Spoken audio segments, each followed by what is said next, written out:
আমি মধুজা পশ্চিমবঙ্গ আশা স্বাস্থ্যকর্মী ইউনিয়নের পক্ষ থেকে আপনাদের কাছে এসেছি। আপনারা জানেন গোটা রাজ্য জুড়ে আজকে আমাদের বিক্ষোভ কর্মসূচি চলছে। তার কারণ গতকাল আমরা যে মর্মান্তিক ঘটনার মুখোমুখি হয়েছি, আমরা জানি একজন আশা দিদি প্রাণ হারিয়েছেন। তার আগের দিন আমরা গোটা দিন ধরে দেখেছি যে বিধায়িকা, সালতোরার বিধায়িকা শ্রীমতী চন্দনা বাউরি অত্যন্ত জঘন্য, নিন্দনীয়, মানে একদম লজ্জাজনক একটা আচরণ করেছেন। এই আচরণ কোনো মানুষের সাথে মানুষের করা যায় না। সেখানে দাঁড়িয়ে উনি বিধায়িকা, তারপর দাঁড়িয়ে আমরা গোটা রাজ্য জুড়ে আজকে ডেপুটেশন দিচ্ছি সমস্ত প্রকল্প কর্মীরা মিলে, কারণ আইসিডিএস সেন্টারগুলো একইভাবে আক্রান্ত হচ্ছে। আমরা এই ডেপুটেশনের এই পর্বে অন্যান্য জেলার মতন আজকে বাঁকুড়া জেলাতেও ডেপুটেশন হয়েছে। আমরা বাঁকুড়া জেলাতে এসেছিলাম ডিএম এর কাছে ডেপুটেশন দিতে। ডিএম এর কাছে ডেপুটেশন দিতে আসার পরে আমাদের যে মূল দাবি ছিল দীর্ঘদিন ধরে পশ্চিমবঙ্গ আশা স্বাস্থ্যকর্মী ইউনিয়নে, আমরা যেটা মুর্শিদাবাদে করতে পেরেছিলাম, নদিয়ার একটা বড় জায়গায় করতে পেরেছিলাম, সে কাজ আমরা করতে পারিনি গোটা রাজ্য জুড়ে। এই কাজের আজকে আরেকটু অগ্রগতি হয়েছে। বাঁকুড়া জেলায় দাঁড়িয়ে আর কোনো আশা দিদিকে কেওয়াইসি করতে হবে না, এইটা বলে দিয়েছেন ডিএম সাহেব।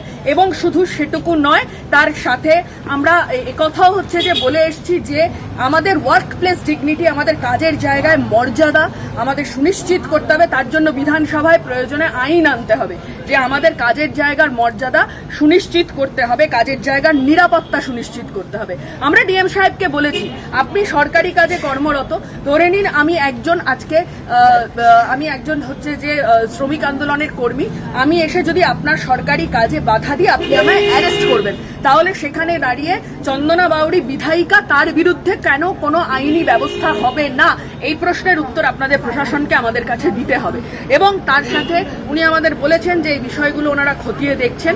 এবং আরও একবার আপনাদেরকে বলছি, হ্যাঁ ঠিক ধরেছেন, গতকাল গোটা বাঁকুড়া জেলার আশা দিদিরা যে বিক্ষোভ দেখিয়েছেন, আমরা মনে করছি সেই বিক্ষোভের ফলশ্রুতিতে দাঁড়িয়েই আজকে এই সিদ্ধান্ত প্রশাসন নিতে বাধ্য হয়েছে যে কোনো কেওয়াইসির কাজ আশা কর্মীরা আর বাঁকুড়া জেলায় করবে না।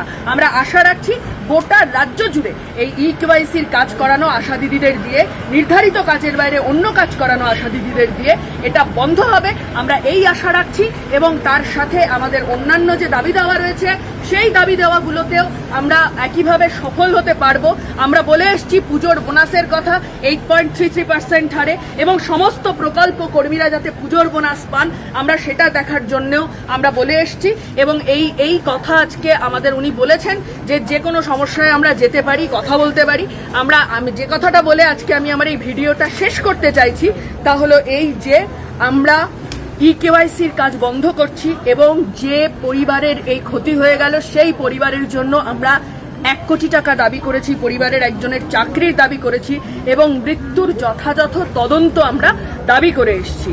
এবং শেষ আরেকবার যে কথাটা বলতে চাই, যে কাজ আশা দিদিদের করার কথা নয়, সেই কাজ চাপিয়ে দিলেই করতে হবে, এর কোনো মানে নেই। বাকি সমস্ত জেলার আশা দিদিদের বলছি, আপনারা কেউ কেওয়াইসির কাজ করব না, এই মর্মে দাঁড়িয়ে আপনাদের নিজের জেলাতে যান। নিশ্চিতভাবে আমরা এই কাজ করতে বাধ্য নই, তাই কেওয়াইসির কাজ থেকে আমাদের রেহাই মিলতে বাধ্য। এই কথা বলে আমি আপনাদের কাছে আমার কথা এখন শেষ করলাম। নমস্কার।